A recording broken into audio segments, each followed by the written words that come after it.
The twin suns hung high in the alien sky, burning down on the endless golden desert. A lone human, Jake Mason, walked slowly across the sand. His boots sinking with every step. He had been walking for hours, maybe even days. His lips dry, his water gone.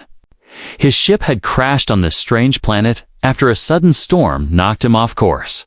Now, with no help, no food, and no idea where he was.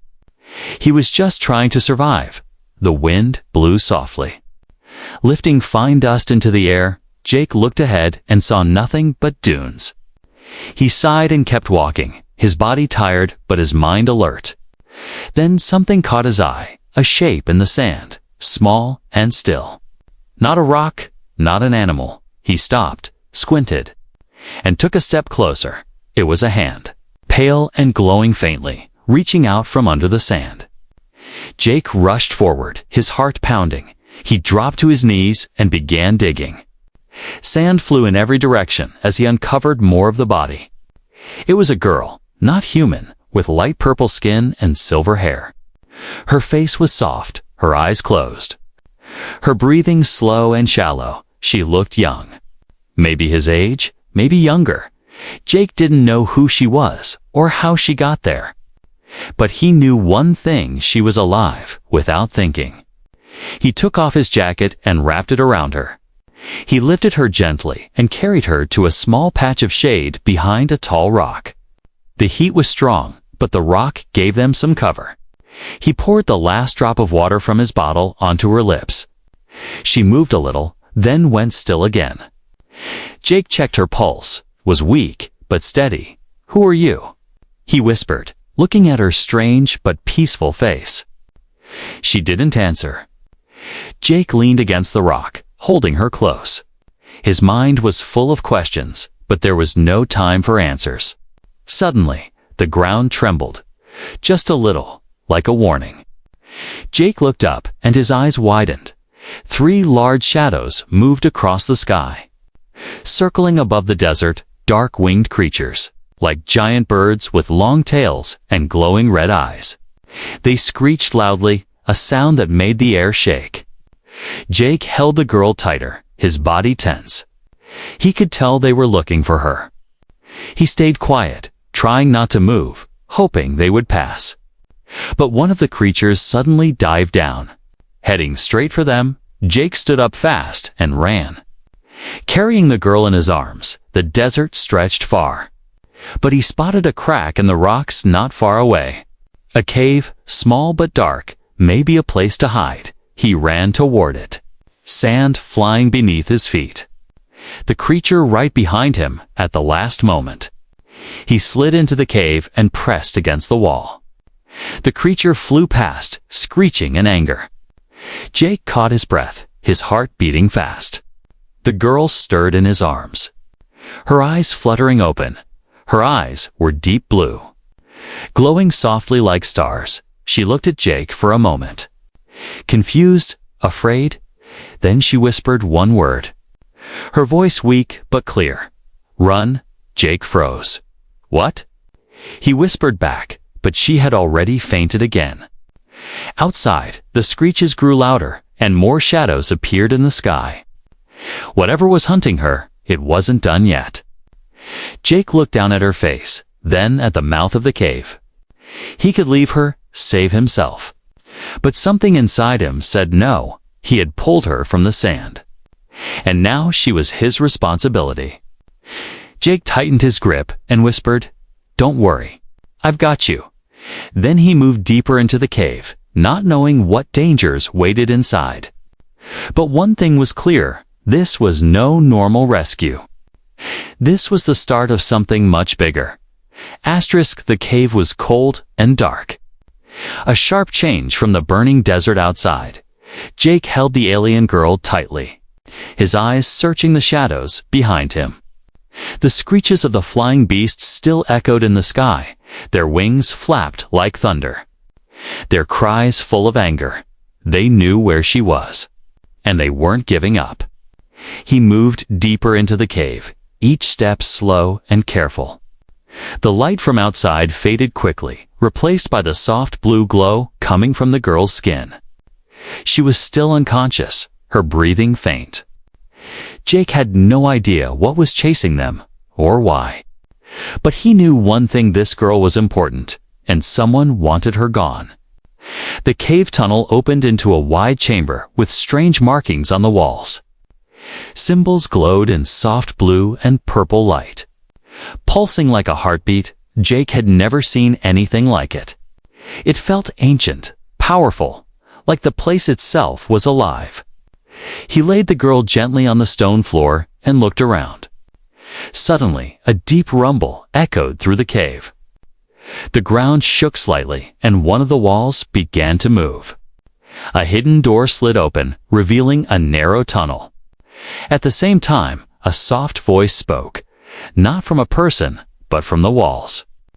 Sanctuary protocol active. Intruders detected.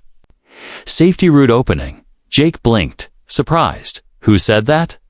He asked, but no one answered. The voice repeated the same words. And the lights on the wall changed color. The girl stirred again, whispering something in a language Jake didn't understand. Then, slowly, she opened her eyes. "You saved me," she said softly. Jake nodded. "Yeah, but we're not safe yet. Something's after you." She looked around and saw the glowing walls. The moving tunnel. "This place is old, older than my people," she said, her voice shaking. "They won't follow us in here." Not yet. Jake helped her stand, but she was weak, barely able to walk. He supported her with one arm and guided her into the new tunnel. As soon as they entered, the door behind them closed with a heavy thud. The sound of the beasts faded away, replaced by silence. For a moment, they were safe. They walked slowly through the tunnel, the walls glowing gently after a few minutes. The tunnel opened into another large chamber. In the center was a round platform floating slightly above the ground. It had strange patterns carved into it, and a control panel that pulsed with light. Jake looked at the girl, who was staring at it with wide eyes. "What is it?" he asked. "It's a transport pad," she said. "Old tech, but it might still work." Jake helped her onto the platform and touched the panel. At once, the room began to shift, the floor humming beneath them. Then, everything turned white. When the light faded, they were somewhere else. A large underground cavern filled with crystal pillars and glowing plants. Strange flying creatures hovered above, peaceful and silent. It was beautiful, like a hidden world beneath the desert, but the peace didn't last. A loud sound echoed through the chamber metal footsteps. Jake turned quickly, pulling the girl behind him. From the far end of the cavern, a group of figures appeared. They were tall, armored. With glowing visors and long weapons, they spoke in the same strange language the girl used earlier. The girl stepped forward weakly and spoke to them. They paused, surprised. Then one of them shouted something. Two of the soldiers aimed their weapons at Jake. The girl raised her hand quickly and shouted again. The soldiers stopped, confused, but still alert. Jake could feel the tension. One wrong move, and they'd be dead. The girl turned to him. "They're from my world, but I don't know if they're here to help or hurt." Jake nodded. "Let's not wait to find out." He grabbed her hand and ran toward the glowing trees. The soldiers shouted and chased after them. Energy blasts flew past, hitting the ground near Jake's feet. The cavern shook, and crystals cracked and fell. Jake didn't look back. He just ran, pulling the girl with him. They jumped over roots, ducked under vines, and ran through glowing mist up ahead. Jake saw a narrow path leading to a dark tunnel. They rushed in, just as another blast hit the wall beside them. The tunnel was tight, but it twisted downwards, taking them deeper underground. The sounds of the soldiers faded as they moved farther in. Finally, they stopped to rest, breathless and bruised. The girl looked at Jake, eyes full of emotion. "You could have left me," she said. Jake smiled, tired but calm. "Not a chance," he replied. "I pulled you from the sand, remember?" She nodded slowly. "My name is Elia," she said. Jake nodded. "I'm Jake, and in that dark tunnel."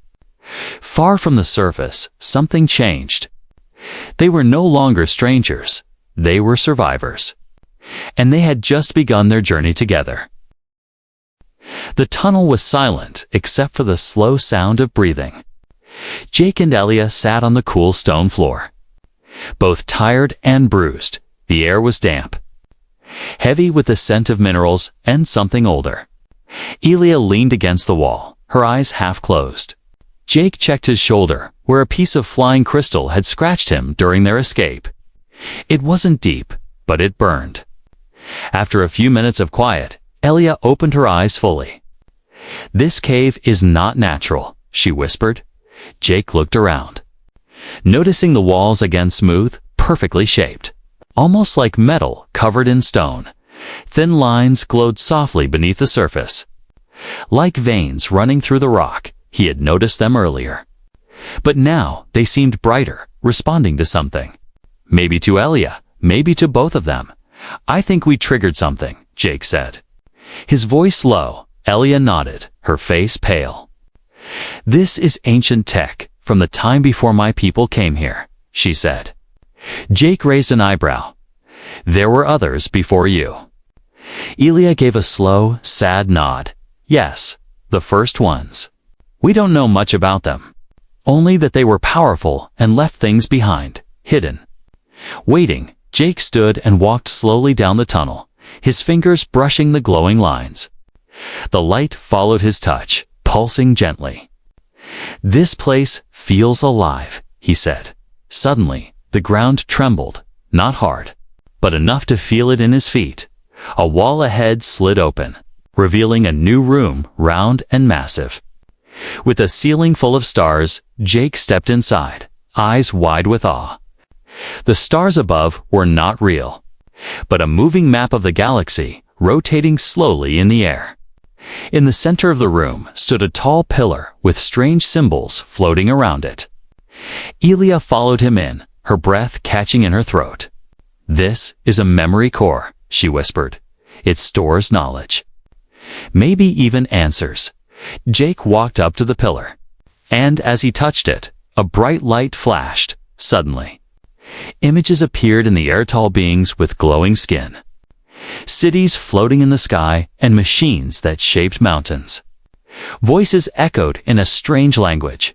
Yet Jake understood them. Somehow, a deep voice spoke, calm and full of weight. "If you see this, then the child of stars is with you, and the danger has returned." Jake stepped back, heart racing. "What did it say?" he asked. Elia looked at him, stunned. "It said, 'I am the child of stars.'" Jake frowned. "What does that mean?" She shook her head. "I don't know, but this is bigger than I thought." The images changed, showing a symbol glowing in the sand, a circle with 3 lines through it. Elia gasped. "That's the mark of the old tribes," she said. "I thought it was just a myth." Jake stared at it. And then the pillar showed another image, him, pulling Elia from the sand. His breath caught. "How is that possible?" He whispered. The voice returned. "You are the helper, the chosen protector. Your bond is the key." Jake took a step back, trying to understand. "I'm no chosen anything," he muttered. But the pillar pulsed again, and this time the symbols circled around him. The lights wrapped around his arm, and a band of glowing marks appeared on his skin. Elia watched, stunned. "The memory core chose you," she said, her voice shaking. Jake looked at the marks, warm and humming with energy. "I just came here looking for help," he said. Elia nodded. "And maybe you found your purpose instead." The ground shook again, harder this time. A deep sound echoed through the tunnels, the sound of machines waking up. Jake turned quickly. "We need to move." Elia nodded. Though she looked shaken, they ran back into the tunnel as lights lit up along the walls, guiding their path far behind them. Another wall opened, and a dark figure stepped into the chamber they had just left. Its body was tall, covered in dark armor. Its eyes glowing red. It looked at the pillar, then at the path Jake and Elia had taken, and without a word, it began to follow. As Jake and Elia ran through the tunnels, they reached a staircase made of light that led upward. They climbed quickly, each step rising under their feet as if built just for them at the top. They found a sealed door with a symbol matching the mark on Jake's arm. He touched it, and the door melted away. Opening into the warm light of another chamber, Elia stopped and looked at him. "You're not just a human lost in the desert anymore," she said. Jake gave her a tired smile. "Great," he said. "Does that mean I still get breakfast?" She laughed softly, but the sound was cut off by a sudden noise behind them. A heavy footstep echoed through the tunnel they had just come from. Jake turned slowly, eyes narrowing. Something or someone was following them. And it was getting closer. The sound of footsteps grew louder, slow and heavy, like metal striking stone. Jake stepped in front of Elia, his eyes fixed on the tunnel behind them. He didn't have a weapon, only his body, his will, and the strange glowing marks on his arm. Elia held her breath, her body tense. Then, out of the shadow, a tall figure appeared, dark, armored, its red eyes shining like fire. It stopped, staring at Jake for a moment. Then it raised one arm, and a long spear of energy formed in its hand. Without thinking, Jake raised his own arm. The glowing marks on his skin flashing brightly, a pulse of energy shot out, hitting the creature and sending it stumbling backward. Jake stared at his hand, shocked. "You didn't know you could do that?" Elia asked, surprised. Jake shook his head. "Not a clue." The creature let out a sharp, metallic growl and began to rise again. Jake grabbed Elia's hand. "We need to go." Now they turned and ran through the open door, entering a narrow hallway filled with golden light. At the end of the hallway, a huge chamber opened up before them. Jake stopped, his mouth slightly open. A city stretched out below, half buried in sand and rock. Glowing towers broken and leaning, bridges hanging in pieces. It was a forgotten place, quiet and empty, but full of beauty and mystery. "The lost city," Elia whispered, tears in her eyes. "You've been here before?" Jake asked. She nodded slowly. "Once, long ago, with my father, before the war." Before the betrayal. Jake looked at her, surprised. "What happened?" Elia looked away, her voice low. "My cousin wanted power. He attacked my family. Said we were keeping secrets from our people. He chased us from the throne." Jake was quiet, watching the wind blow dust across the broken streets.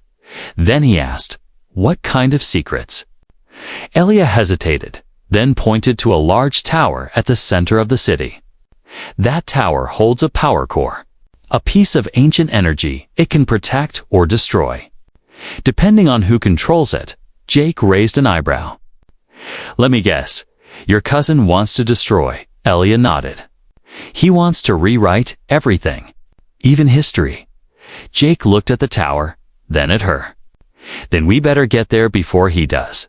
They made their way down into the city, walking past broken statues, fallen walls, and strange machines half buried in the sand. Every step echoed in the empty streets, the silence thick around them as they walked. Strange lights blinked on in the buildings. Old systems waking up, recognizing Elia, recognizing the mark on Jake's arm. At one corner, a small drone floated out, scanning them quickly. Then it spoke in a soft robotic voice. "Access approved. Welcome back." Princess Jake turned to Elia, surprised. She smiled weakly. "Guess the city still remembers me." The drone hovered ahead of them. Leading the way, they followed it through narrow streets and across broken bridges. The deeper they went, the stronger the energy in the air became. They reached the entrance to the central tower. a massive gate with symbols carved deep into its surface. Jake reached out and placed his hand on the door. The glowing mark on his arm spread out. Matching the pattern perfectly, the gate opened slowly. A deep hum filling the air inside. Everything was still and glowing, as if time had stopped. They stepped into a wide hall filled with tall crystal pillars, each one glowing with soft light. At the far end stood a large device part machine. Part living energy, that's it, Elia whispered. The core. Jake stepped closer, feeling warmth on his skin.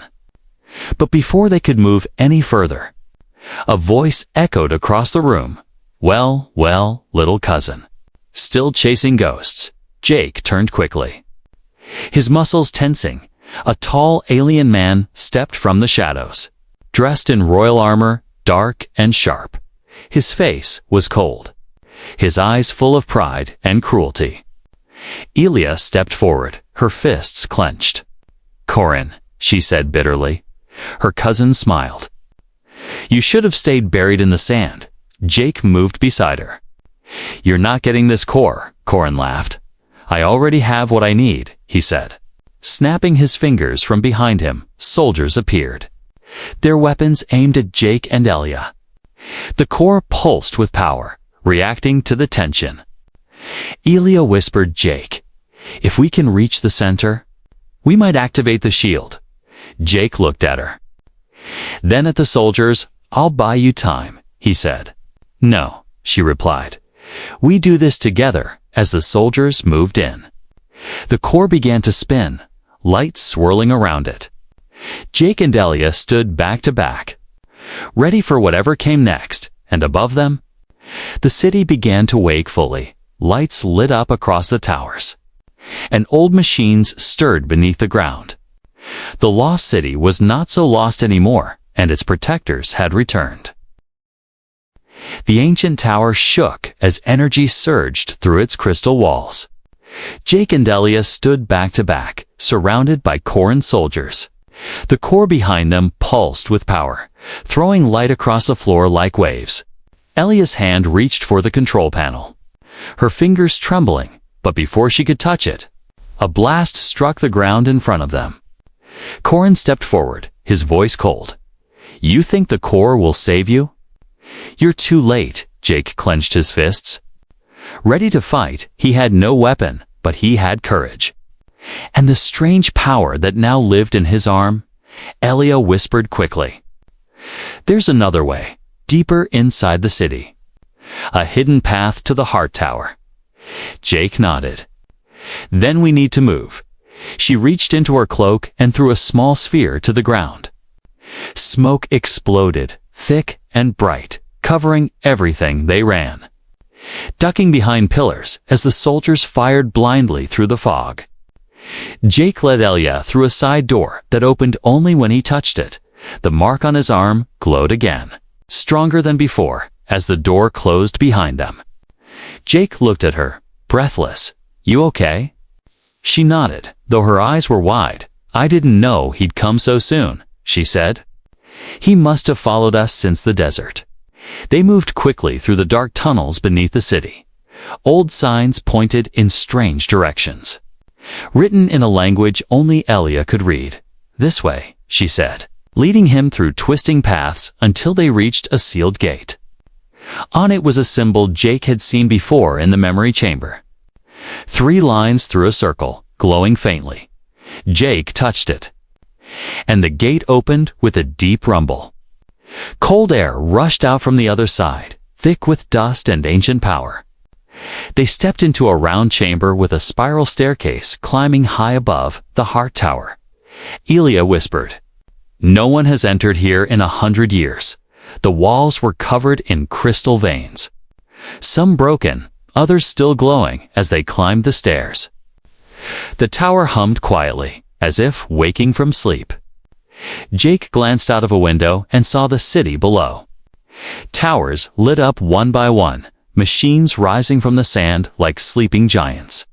The city is coming alive, he said. Elia nodded. It responds to us, the core, the tower, all of it at the top of the stairs. They found a large, circular platform with controls in the center. Elia walked to them and placed her hand on a glass panel. Lights blinked, and a soft voice filled the room. Energy systems failing, override required. Initiate bond protocol. Elia looked at Jake, her face serious. This is what my father told me about the bond between the protector and the heir. Jake stepped closer. What does that mean? She touched his marked arm gently. You were chosen by the city, just like me. We have to activate it together. They placed their hands on the panel. And the room exploded with light. Wind swirled around them as energy rushed through the tower.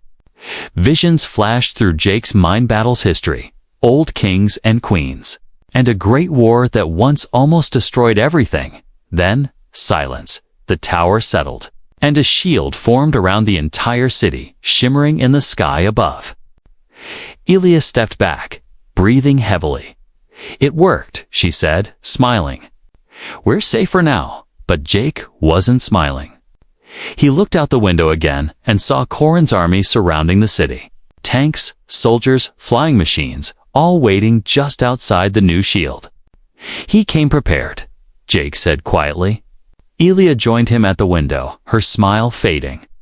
He won't stop until he controls the core, she said, or destroys it.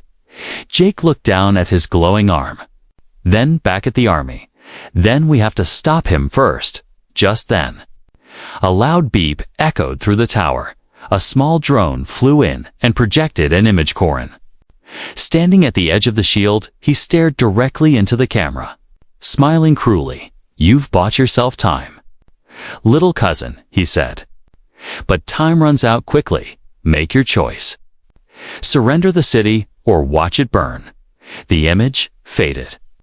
And the room fell silent again. Jake looked at Elia. What now? She walked to a panel on the wall and pressed a button. A hidden door opened, revealing a room full of ancient weapons and battlesuits. She picked up one and handed it to Jake. Now, she said, we fight. The wind outside howled, shaking the tower below. The city stood between the past and the future, and at the top. Two unlikely protectors prepared for the war that was coming. Asterisk, the sky above the shield was dark with storm clouds. Even though no storm had been forecast, the city below was silent, filled with energy, but holding its breath inside the heart tower. Jake and Elia stood in front of the glowing wall of weapons, each one older than any machine Jake had seen before. The designs were smooth and elegant, not built for destruction, but for defense. Each piece seemed to hum with a quiet power. Waiting for someone worthy to hold it, Jake picked up a silver gauntlet. Feeling a rush of energy move through his arm, it clicked into place like it had been made for him. Elia slipped into armor that wrapped around her like a second skin, its blue glow matching the light in her eyes. This armor belonged to the Guardians, she said softly. They protected the city long ago, before the world turned against itself. Jake nodded, tightening the straps on his chest piece. Then, I guess we're the new Guardians now, outside the city. Corin's forces gathered near the shield wall. Huge machines rolled across the sand, some with legs like insects, others hovering above the ground with spinning blades. Soldiers lined up in perfect rows, their armor black and red, weapons raised. Corin stood in front of them all, his cloak blowing in the wind. His eyes locked on the glowing shield. He raised a hand, and one of his commanders stepped forward. Test the shield, he ordered. The commander fired a pulse cannon, the blast hitting the barrier with a loud crack.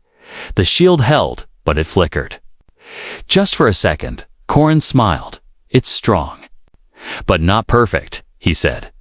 Keep firing inside the heart tower. The entire city shook as the energy blasts slammed into the shield. Jake grabbed the edge of the console to keep his balance. They're trying to break it down, he said. Elia nodded. And if they do, we're finished. She pressed a few buttons on the console, and holograms lit up, showing different parts of the city. "We have auto-defense units," she said. "But they're old and need time to charge." Jake looked out the window, watching the blasts hit again and again. "We need to buy that time," he said. "I'll go out there." "Keep them busy." Elia grabbed his arm. "No, not alone. We do this together." They left the tower and stepped onto a rising platform that carried them to the top of the city wall. From there, they saw everything: the army waiting, the shield shaking, the desert trembling. A speaker clicked on, and Corin's voice echoed through the city. "People of the lost city, surrender your core and your princess, or be destroyed." Jake took the speaker from the control panel and replied, "This city belongs to no tyrant, and this core will never be yours." Corin laughed, his voice cold and cruel. "Then prepare to fall," he said, waving his hand. Dozens of blasts hit the shield at once. And this time, the barrier cracked, the energy shimmered, then vanished for a moment before reforming. Warning lights flashed inside the city. Alarms blared. Elia turned to Jake, her eyes full of fire. "We hold them here, no matter what." Suddenly, the ground beneath the enemy army rumbled. Old machines hidden under the sand rose with loud, grinding sounds, guardians of the city. Long buried, now reawakened, they roared to life, blasting energy at the attackers, throwing chaos into the enemy lines. Corin growled and stepped back, his eyes burning with anger. "Destroy them all," he shouted. Jake jumped down onto a lower level and fired his gauntlet. The blast knocking a soldier backward, Elia moved like lightning, her armor shielding her as she fought through a group of attackers. They were outnumbered, but the city fought with them.